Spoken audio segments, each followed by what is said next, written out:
जब मैं सुबह उठता था तो मेरी पत्नी अपने कपड़े चेंज कर रही होती थी।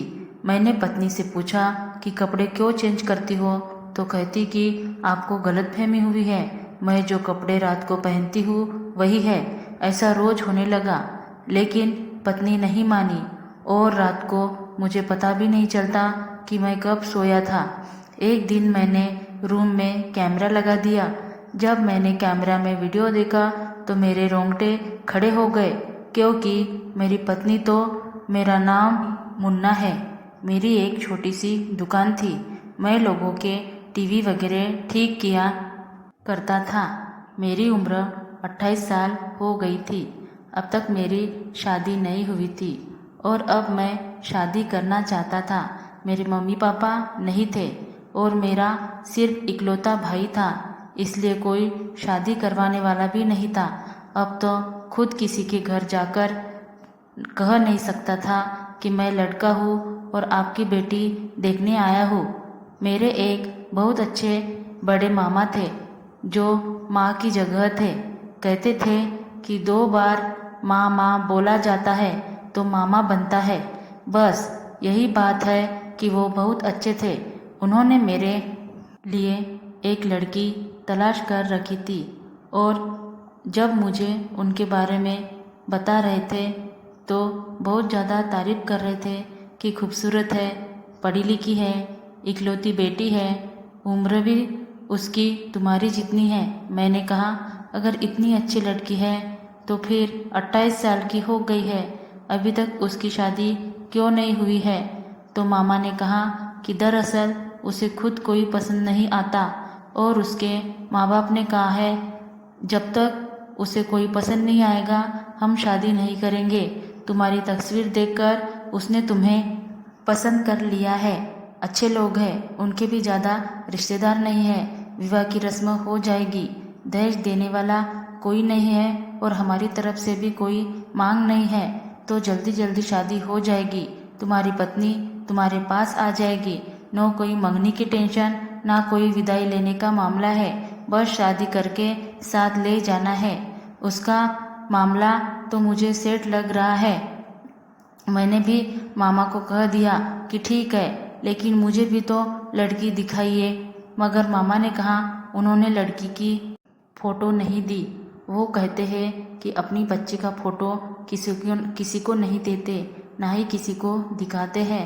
आपने देख ली है, अगर आपको अपने भांजे से शादी करनी है तो ठीक है, ऐसे लड़के को हम अपनी बेटी नहीं दिखाते।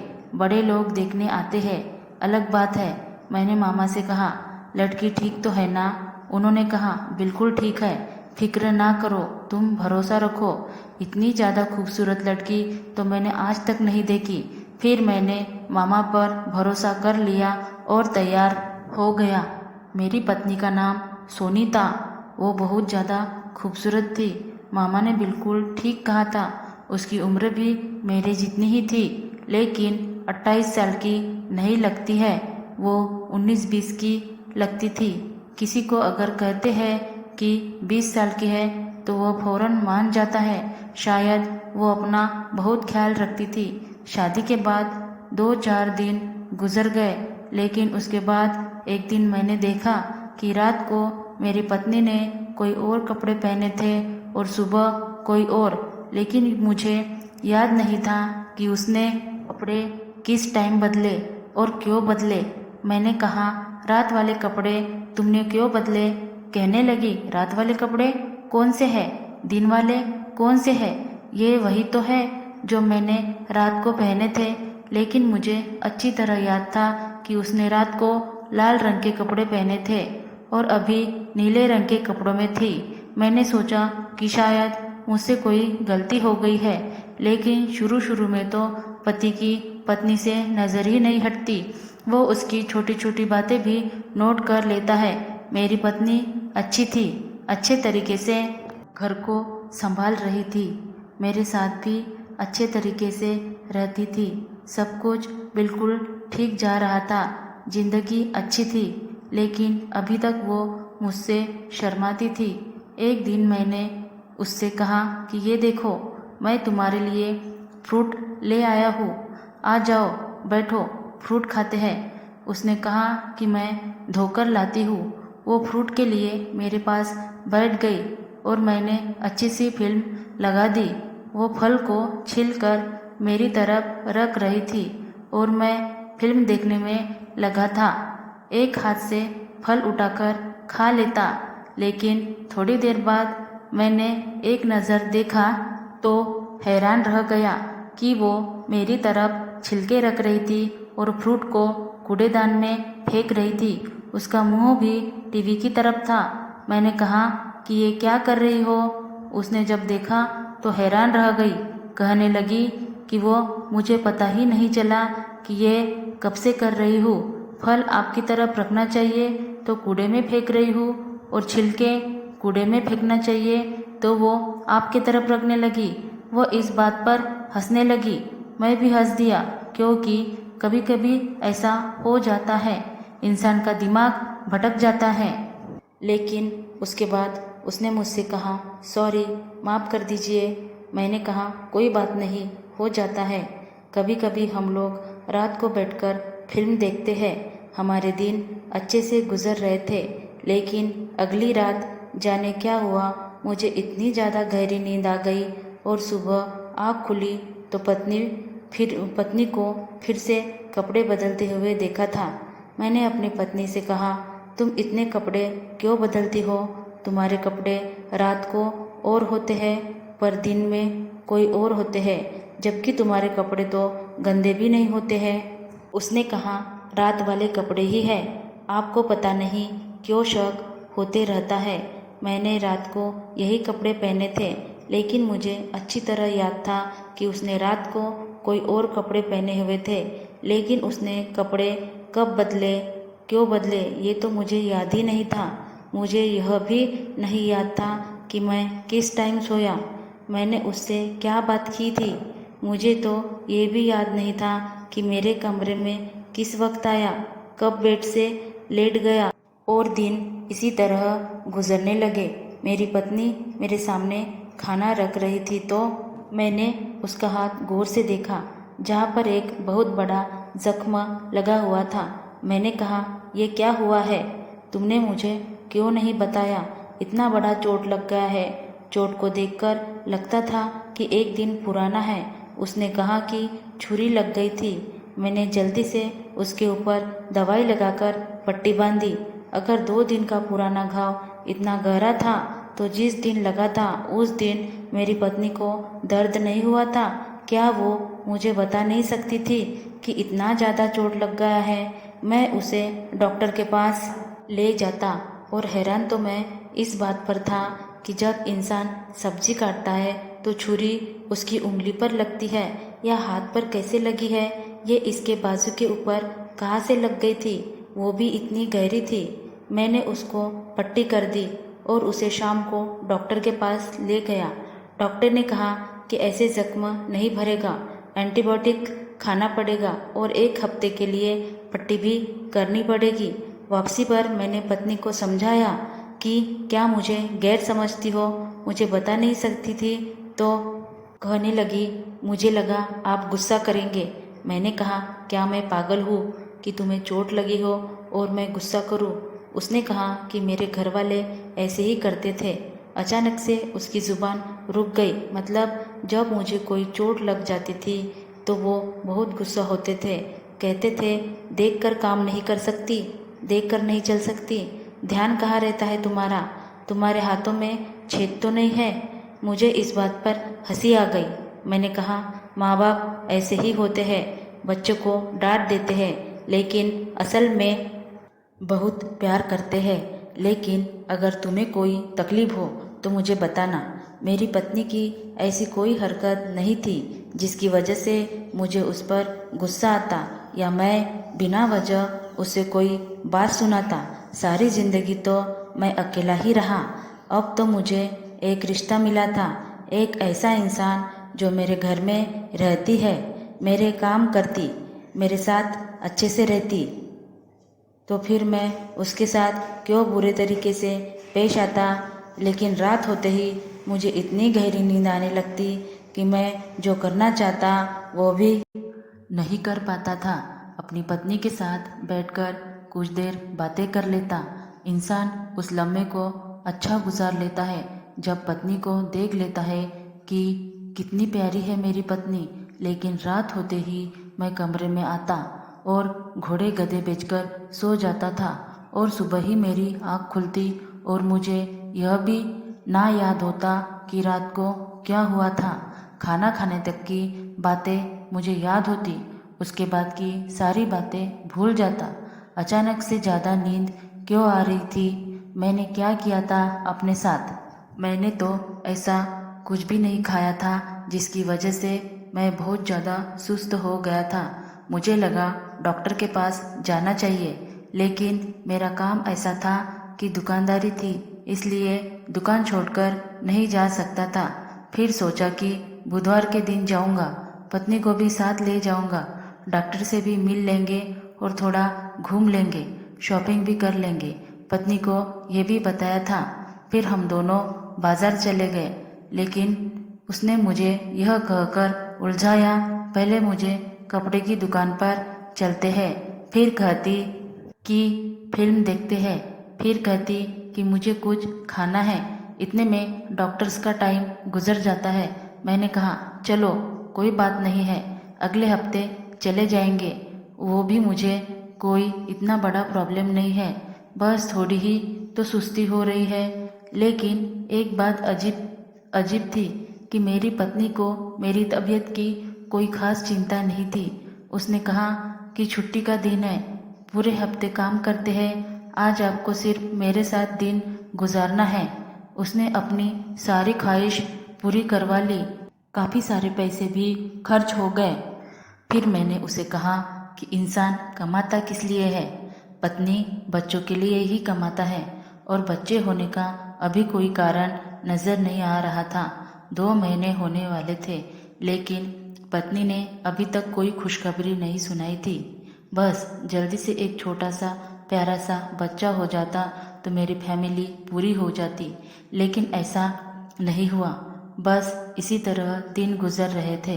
पत्नी को कपड़े बदलने की बड़ी आदत थी, लेकिन एक बात बहुत हैरान करने वाली थी कि वह जब भी बाजार जाती तो ढेर सारे कपड़े लेती। जो कपड़ा वो एक बार पहन लेती है वो दोबारा नहीं पहनती थी। अपने घर से भी काफ़ी सारे कपड़े लेकर आई। मैंने भी उसके लिए काफ़ी सारे कपड़े लिए थे। जो भी मुझे पसंद आया मैंने उठा लिया। सोचा कि और तो कोई खर्चा करने वाला नहीं, पत्नी की चीज़ें तो अच्छे तरीके से ले लूँ ताकि वो खुश हो जाए। लेकिन अभी भी उसके कपड़े कम थे। जब मैं उसे महीने के खर्च के लिए पैसे देता तो वो कपड़े ही ले लेती। एक दिन कहने लगी कि राशन के पैसे कम हो गए थे तो उधार कर दिया है, आप जाकर पैसे दे दीजिएगा। मैंने कहा कि तुम्हें ज़रूरत से ज़्यादा पैसे दिए थे, फिर कैसे कम हो गए? उसने कहा कि पीछे दुकान में सेल लगी हुई थी, मैं वहाँ से 4 सूट ले आई हूँ। वैसे तो मेरी पत्नी में कोई खराबी नहीं थी, लेकिन मेरी पत्नी की ये आदत अब खुलकर सामने आ रही थी। वो ये है कि वो बहुत ज़्यादा पैसा खर्चा करती थी। एक दिन मैंने अपने पत्नी को एक काले रंग के सूट में देखा, वो बहुत ही प्यारी लग रही थी। कुछ दिन के बाद मुझे एक दोस्त के घर डिनर पर जाना था। मैंने उसे कहा कि शाम को तैयार हो जाना। 2 घंटे पहले उसका फ़ोन आया कि कपड़े कौन से पहनूं, मेरे पास तो कोई कपड़े ही नहीं है।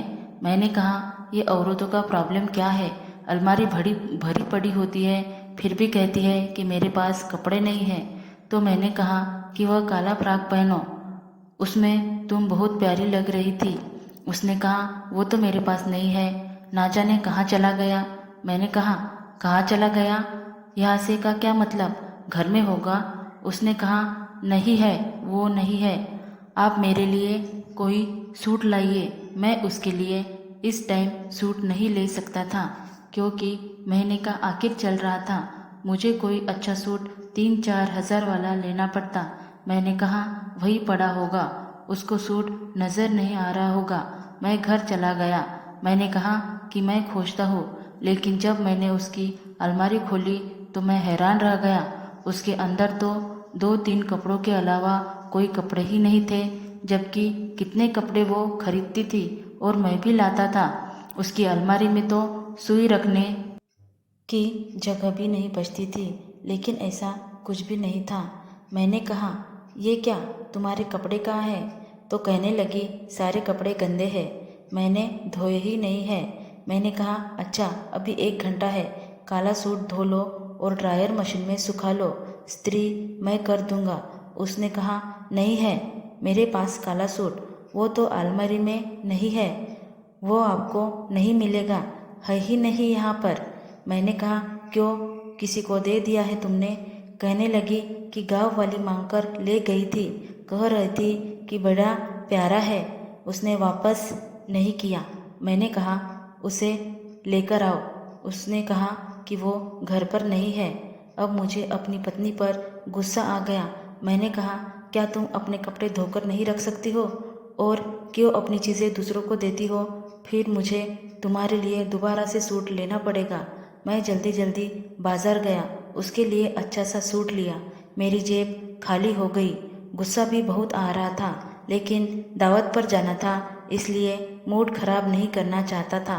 पत्नी को कहा कि तैयार हो जाए और हम दावत पर चले गए। लेकिन दावत पर जाकर जो हुआ वो देखकर मैं हैरान था। मेरी पत्नी बड़ी खूबसूरत लग रही थी। सब लोग उसके बारे में अच्छी तरह बात कर रहे थे। मैंने उसे अपने दोस्तों की बीवियों के पास छोड़ दिया और खुद दोस्तों के पास चला गया। वो औरतों से बातें करने लगी। दूर से देखकर ही ऐसा लग रहा था कि अच्छी भली बातें हो रही है। हो सकता है हमारी ही बुराई हो रही हो। फिर काफ़ी अच्छा माहौल था। पार्टी का खाना भी लगने लगा था, लेकिन थोड़ी देर में किसी औरत के चिल्लाने की आवाज़ आई। जब वह देखा तो होश उड़ गए कि मेरी पत्नी ने मेरे दोस्त की पत्नी को सर में कांच की बोतल उठाकर दे मारी थी। उसे बहुत ज़्यादा चोट लग गई थी। वो बहुत दर्द में थी। मेरा दोस्त अपनी पत्नी की तरफ बढ़ा। सब लोग मेरी पत्नी को हैरानी से देख रहे थे। मेरी पत्नी भागकर जाकर गाड़ी में बैठ गई। मैंने अपने दोस्त के पत्नी की मदद करने की कोशिश की, लेकिन मेरे दोस्त ने कहा कि दफा हो जाओ यहाँ से, अपनी पत्नी को कभी मत लेकर आना। सब लोग मुझे अजीब नज़रों से देख रहे थे। मैं गाड़ी में आया। मैंने कहा, ये तुमने क्या किया? लेकिन मेरी पत्नी भी बेहोश पड़ी थी। मैं भी हैरान रह गया। उसे अस्पताल ले गया। डॉक्टर ने कहा, आपकी पत्नी डर की वजह से बेहोश हो गई है।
Thanks for watching. Like, share, subscribe.